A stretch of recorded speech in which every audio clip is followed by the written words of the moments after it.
Hello, my friends. Welcome back to English Unleashed. In today's episode, we are going to do two things at the same time.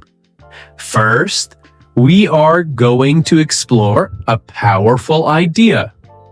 The only three real ways to become fluent in English.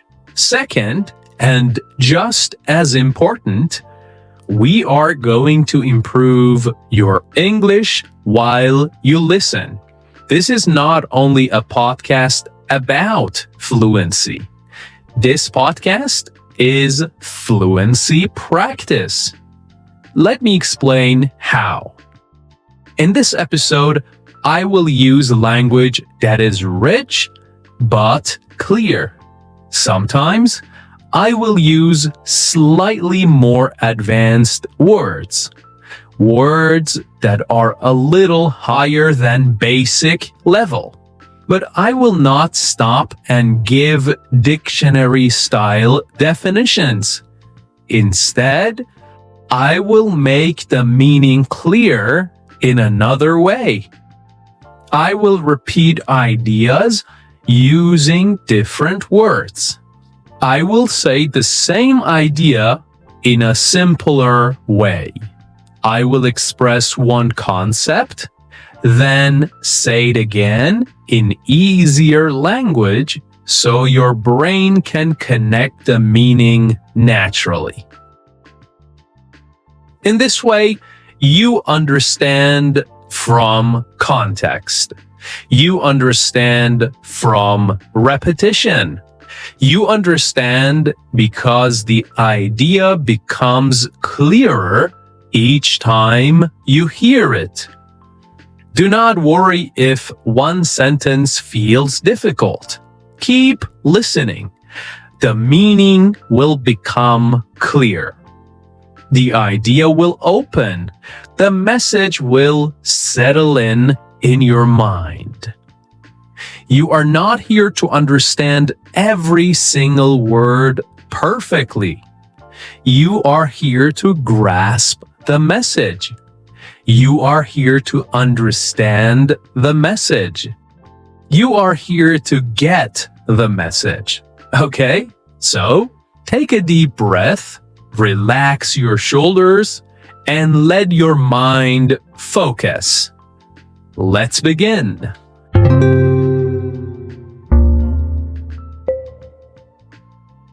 Okay, so let's start with the first method.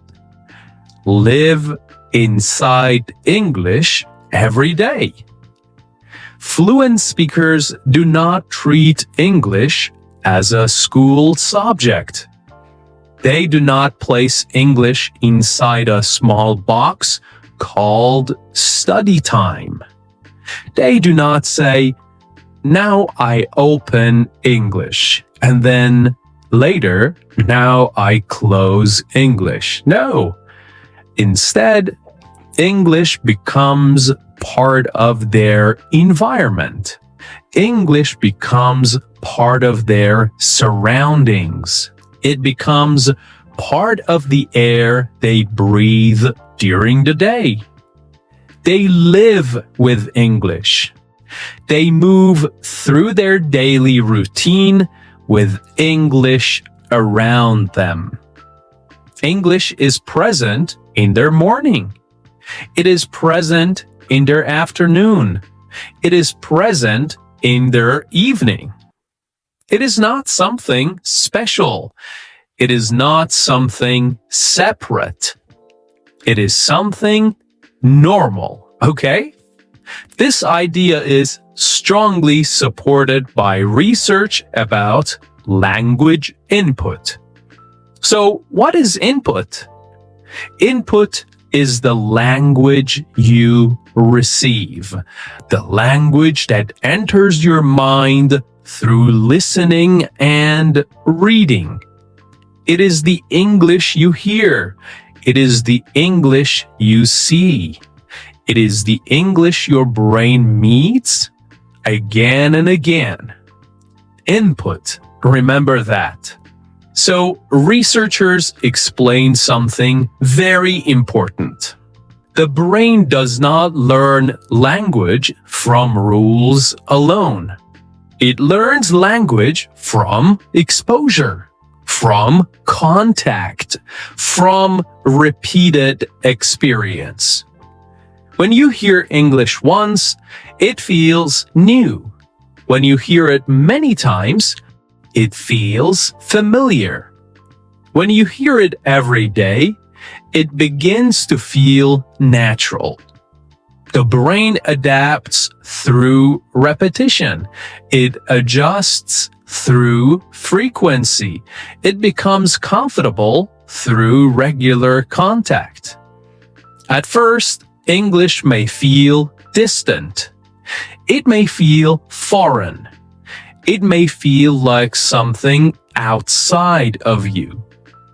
But when you live inside it daily, when you allow it to surround you regularly, it slowly becomes part of your internal world, the world inside you. What you need is comprehensible input. This does not mean easy English. It does not mean childish English. It means English that you can understand. English that you can follow even if you do not understand every single word. That is comprehensible input. It means language that stretches you slightly. Language that challenges you a little, just like the language in this podcast, but not language that overwhelms you, not the language that makes you tired.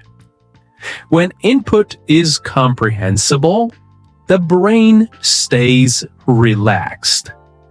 When the brain is relaxed, it absorbs more. When it absorbs more, it builds stronger connections. It learns better. Think about how children learn their first language. They are not studying grammar. They are not memorizing rules. They are surrounded by language, okay? They are immersed in sound. They are constantly exposed to words, patterns, and rhythms. Every day, they hear similar phrases. Every day, they hear similar sentence structures. Every day, they hear the same rhythms repeated in slightly different ways. Slowly, their brain detects patterns. It recognizes structures. It builds models of how the language works. You can create the same condition for yourself. You may not live in an English-speaking country. You may not travel abroad, but you can build a small English environment around you. In your English environment, the language is always nearby. It is accessible. It is available. It is part of your day. You wake up and listen for 10 minutes. You commute and listen again. You cook dinner and listen quietly in the background.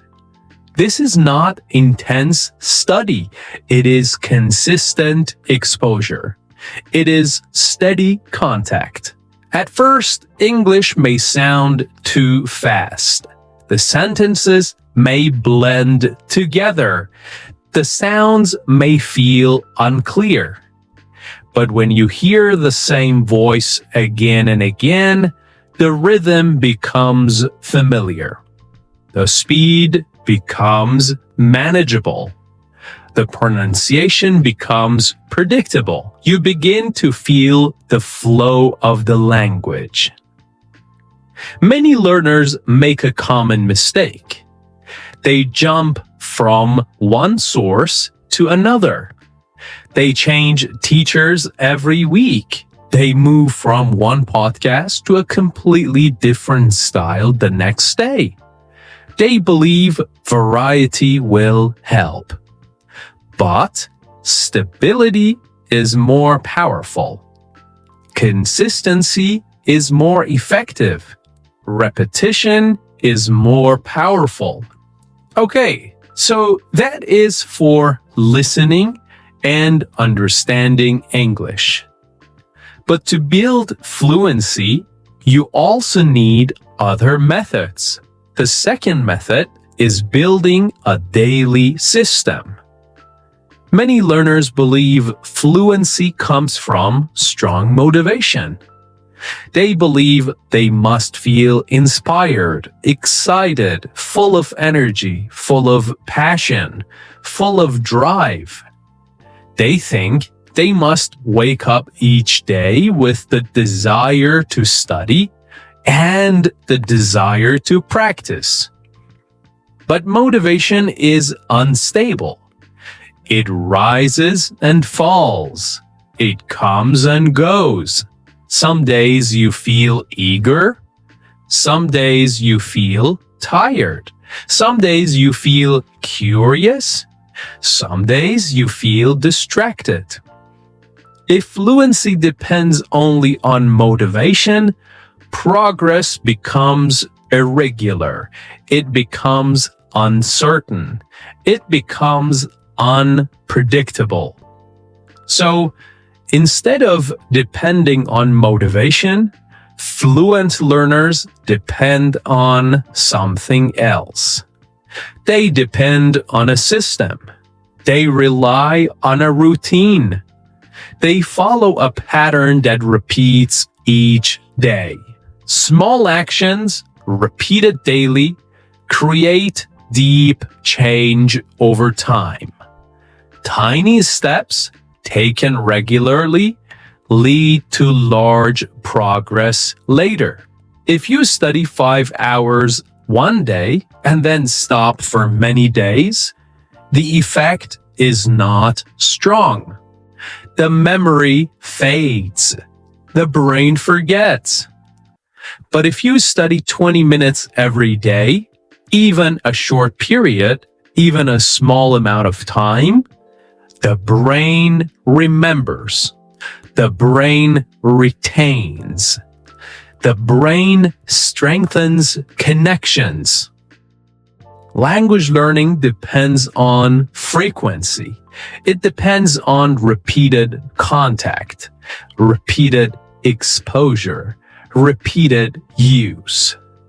The brain needs to meet the same language again and again, to encounter it often, to return to it regularly, to see it in different moments and different contexts. Imagine a simple daily structure. A short listening period where you hear clear English and follow the meaning. A short speaking period where you express your own ideas and describe your own life. A short review period where you return to key phrases and useful sentences. This daily rhythm does not feel heavy. It does not feel overwhelming. It feels manageable. It feels realistic. It feels possible. And because it feels possible, you repeat it. It becomes a system. You continue it. You maintain it. You keep it. Over time, repetition builds familiarity. Familiarity builds comfort. Comfort builds confidence. And confidence builds fluency. There is also a learning principle called spaced repetition. This means returning to the same idea, to the same material over time, not all at once, not in one long session, but across many days and many weeks. When you meet the same language again after some time, the brain recognizes it. It remembers it. It strengthens the connection. The memory becomes stable. The memory becomes durable. It stays longer. Instead of searching for new material every day, you can stay with one piece of audio for several days. You can return to the same conversation, the same story, the same explanation. Every time you return, understanding deepens. Clarity goes up. Confidence increases. At first, you follow with effort. Later, you follow with ease. And finally, you follow without effort at all. Okay, now I want to talk about the triangle of fluency. We can imagine fluency as a triangle. 3 sides that support each other. 3 parts that must exist together. The first side is input. Listening and reading, receiving language, understanding language. The second side is output, speaking and expressing, producing language, using language. The third side is system, routine and habit, daily practice, regular repetition. If one side is missing, the triangle becomes weak. If you only listen, you understand, but cannot express easily. If you only speak without input, your language becomes limited and uncertain. If you have no system, practice becomes irregular and progress becomes slow. But when all 3 sides exist together, the triangle becomes strong. Input feeds output. Output strengthens input.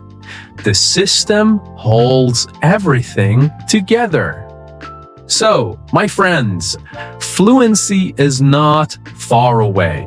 It is built through daily contact, daily use, and daily return. Through small steps that continue, through habits that remain, you can build fluency. Live inside English. Speak before ready. Follow a system. Stay consistent and stay engaged. And slowly, surely, naturally, fluency will grow. Bye for now.